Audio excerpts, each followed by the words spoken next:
we were saying earlier before this podcast, I can't figure out Instagram. Like the algorithm, I can't seem to grow on Instagram. I'm putting my Instagram handle, username in every YouTube video I'm doing, telling people to go check me out.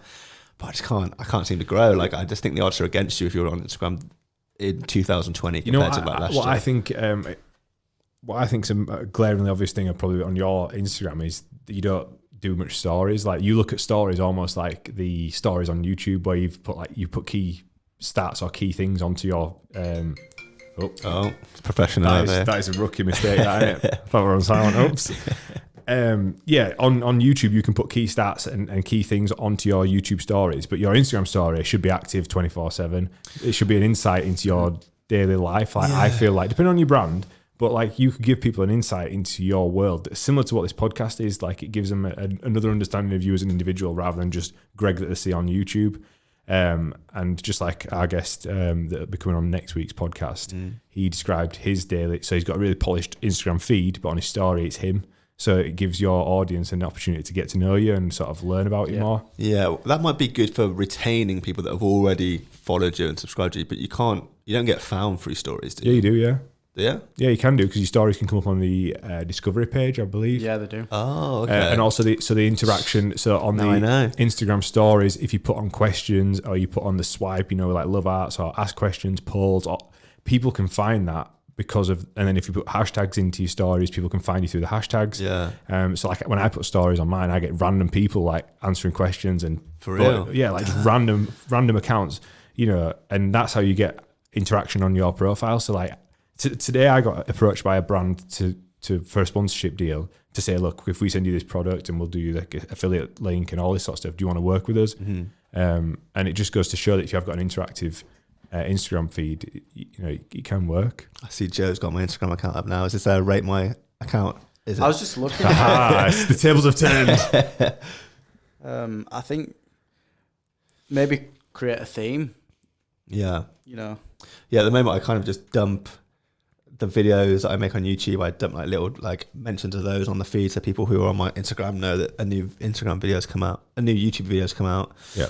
I've noticed that the pictures with me in it get way more engagement. Yeah, because people are there for you. That's a massive thing. Yeah, I need to start doing that more. But you might be right. Get a theme. I on my Instagram feed, I put thumbnails from my videos, or I'll put clips. I use a lot of videos on mine, and then my story is always active with what's going on through my day to day as well, because I'm always video creating for clients, business, whatever it is. I've always got something going. So that little ring that goes around your profile picture is constant on mine. Yeah. Like you don't often ever see it without a story on it. It's really interesting that you found growth through stories. I just completely disregarded stories in terms of growth. I just thought that's just to keep people who are already following me happy and updated with what I'm doing. Yeah. I didn't realize you could be found through there. Because you imagine, like, if you think of an influencer, if I stumble across a YouTuber, I'm like, wow, this is a really good channel, and I go, you know what, I'll check out their Instagram, and you can see the feed. The feed looks nice, but you go on the story, and they might be working on a future video, for example. It's like a behind the scenes. It's like you can see what potentially is coming up, and I find that exciting. Like there's some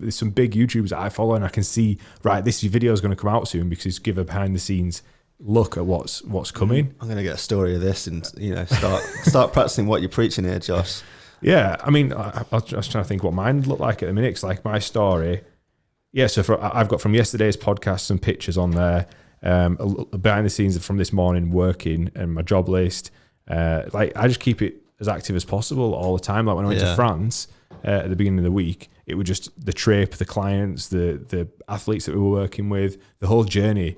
So, and again, I watch your stories. I really enjoy keeping tabs on them. And I really interested. Because you messaged me as well. So I can't remember. You messaged me for some reason. You must have seen a story and you were asking me questions about it. And I get that from so many people. So then I'm interacting back with them, and that's how you build a good audience in it. Yeah. It's that live recognition. Right. I'm going to start taking your advice now. So just started recording. We're just shooting the podcast live here.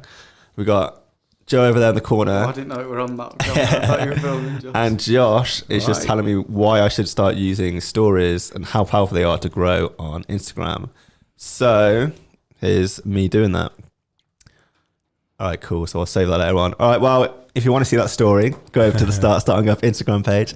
And also if anyone's got any feedback or tips on how to grow on Instagram if they've like crushed that. It's not one of my strengths. Let us all know in the comments to this video if you're watching on YouTube or Facebook. Yeah, I'd be really keen to hear some growth tips from people out there.